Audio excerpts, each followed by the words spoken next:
After many days of watching, this recon has found tropical storm force winds, so they upgraded the depression number 9 to Imelda.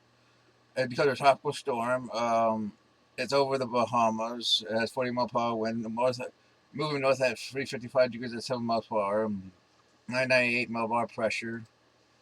That is Humberto. This is Imelda, which is right about there based on recon. Yeah. Anyway, you should be moving north for the next couple of days.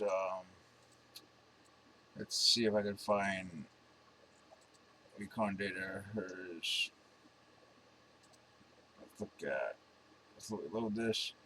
Here's where the LC was. Um, as you can see, it found 43 knot flight level winds uh, to the east of the Big Island in the Bahamas. Um, so that's why they upgraded it.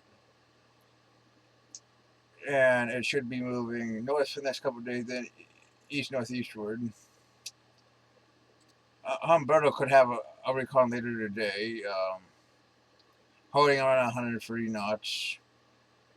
Yeah. Anyway, that's our midday update.